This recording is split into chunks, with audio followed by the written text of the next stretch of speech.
Hi everyone, I'm Lucy Chapman, the Communications Assistant here at Nautilus International, and today I'm here with the ITF Inspectorate Coordinator, Steve Trowsdale. Thank you so much for speaking to me today. So would you mind introducing yourself, tell us about your role? So I'm Steve Trowsdale, I'm the ITF Inspectorate Coordinator. So I have operational responsibility for the 135 inspectors and contacts around the world, and a team of 9 people in London, most of whom are full-time dealing with seafarers' requests for assistance. So what are rogue manning agents? How are they scamming seafarers, and has there been a rise of this in recent years? So a rogue manning agent is someone that's actually not a registered agent. It's someone, I think most people would know them as scammers. So it's an individual, it doesn't tend to be a company or anything, it tends to be an individual who pushes themselves forward as a manning agent through social media, mainly through social media, advertising fake jobs, to which seafarers obviously respond because they prey on the desperation of some seafarers for work. And then they start charging them with fake visa requests and things like this. And it is on the increase because so many people are using social media to search for jobs, particularly Facebook and LinkedIn. And so we are seeing a rise in seafarers that are being scammed in this way. So what strategies will the ITF employ to root out these agents? Well, it's a little difficult because we've set up a dedicated email address for seafarers to come to us and if they want to check the legitimacy of a job offer. And we do have a dedicated website that guides seafarers through the whole of the recruitment process, which actually outlines a lot of the scams that we've identified. So we're trying to combat it that way. But unfortunately, the scammers, it's very easy for the scammers to register a domain name, so they get an official looking shipping company name. And as fast as we can get them deregistered by the domain registrars, then they pop up again. So I'm actually tracking one at the moment. It's one individual who I believe is based in Nigeria. And so far they've had about 6 or 7 companies, and then they're setting up fake visa immigration companies as well. So there's a lot entwined. So it's a big scam that we're chasing down at the moment. But we do see most of the big companies have had fake websites created.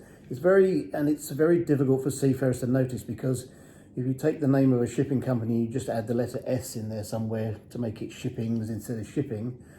Most seafarers wouldn't know the difference. Yeah, it's easy to fall for. I'd fall for absolutely. that.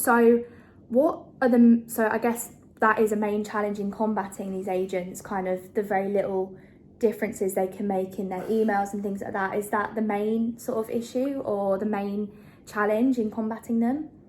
Well, it's one of them, but they're quite clever in as much as the one behind this particular scam is looking on Companies House in the UK and looking for shipping companies, and then they're taking the company number and they're making these false stamps with the name of the company and the company number, so that many seafarers, when they see this, they can look up Companies House and they can see that it's a registered company, and then they believe that they're dealing with the real thing, but they're not actually, because the real company may be a dormant company, maybe a company that just doesn't have a website or anything. So it's very difficult for seafarers to see who they're actually dealing with is actually a scam. Yeah.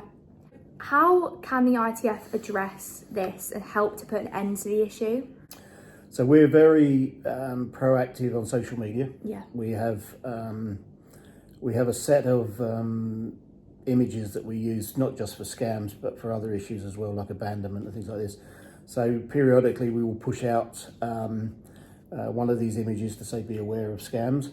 Every time we find a large scale scam with a company, we put out another image which says so-and-so shipping company is a scam, and we post that through the ITF social media, and our inspectors post it through as well.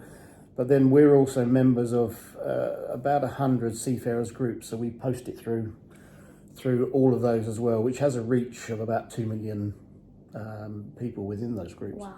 So I mean, many of them will be in the same group once or twice, sort of thing. So, but we are finding that it is having an impact. The other thing that we're doing is we're looking at who's registered the domain, Much of the information is redacted, but you can actually see which was the registrar or the registrant, and so then we contact the domain host and ask them. We provide evidence that it's a scam, and we ask them to take down the domain names, and they've been doing it. But it's a bit like, have you heard of whack-a-mole? Yeah. As soon as you whack one, there's another one pops up. But if we can continue to cause them, the scammers, annoyance because they have to keep, then hopefully we can keep the number of seafarers that are being scammed to the minimum. Yeah, absolutely. Are there any legal actions that can be taken against unlicensed crewing agents?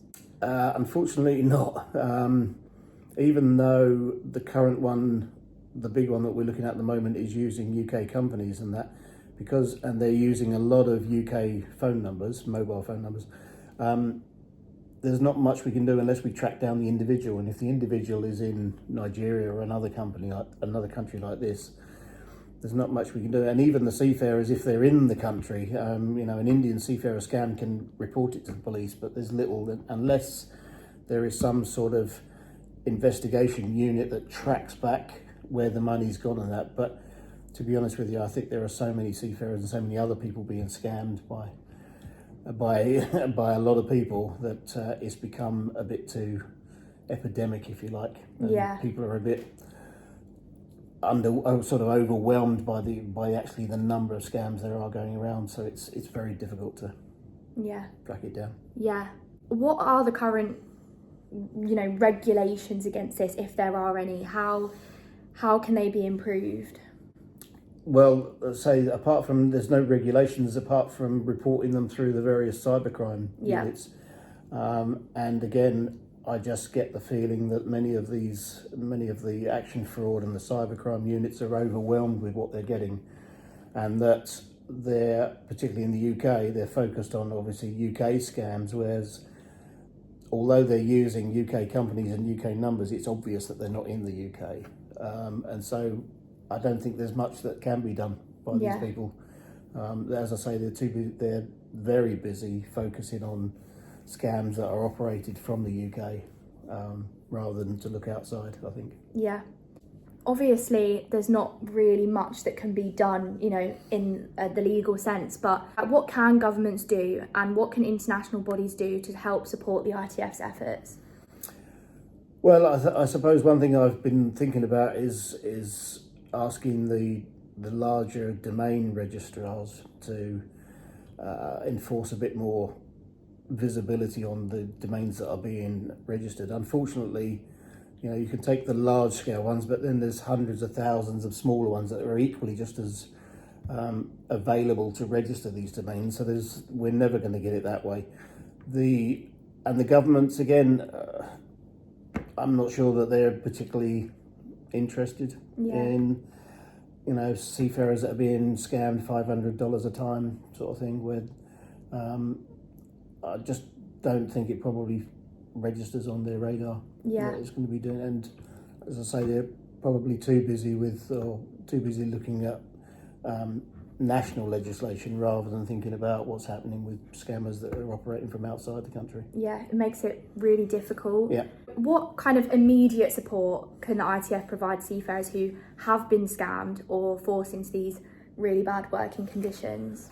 Well, as I say, we operate a dedicated email address, and we do get a significant number of seafarers contacting us this way, asking if the documents or the emails they've got are legitimate. And of course, we've got quite a big experience in looking at this stuff, so we can usually tell. There's some telltale signs you can tell on PDFs that scammers produce and things like this.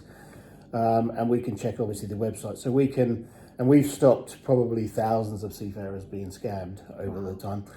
The other thing, as I say, part of our response was to create the ITFshipbeshore.org website, which talks seafarers through the recruitment process, makes them aware of the scams. But there is also a dedicated page on there which lists all of the scams that we currently know. So if a seafarer is applying through social media, Facebook, LinkedIn for a job, my advice to them is, first of all, look on the ITF's scam alerts page to see if the company is registered or to see if the immigration visa company is listed on there. because if you do, then you should steer well away from it. Yeah. What would you say is the rehabilitation and repatriation process for seafarers that have unfortunately fallen for these scams, or they've been rescued from these situations? What can the ITF do to help them in the aftermath?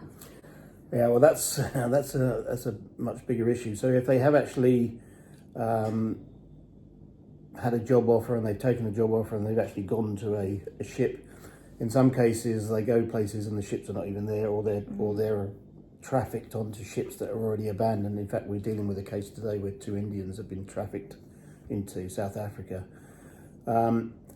There we have to use what legislation we can through the Maritime Labour Convention. We have to talk to the flag states of the vessels. We have to talk to the port states.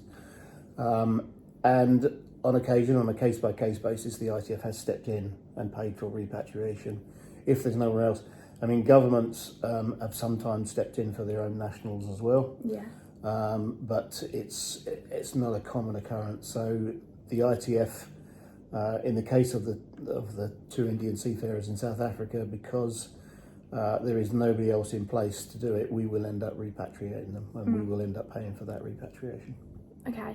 Thank you so much, Steve, for speaking with me today. It's obviously a really important topic. It's rising, I guess, with the rise in kind of online job applications. All of this is just getting a lot worse. Yep. But obviously it's great that people like you and the ITF are there to help out. As you said, you've helped to stop thousands of people from being scammed. So yep. It's really amazing. Thank you so much. You're welcome. Thank you.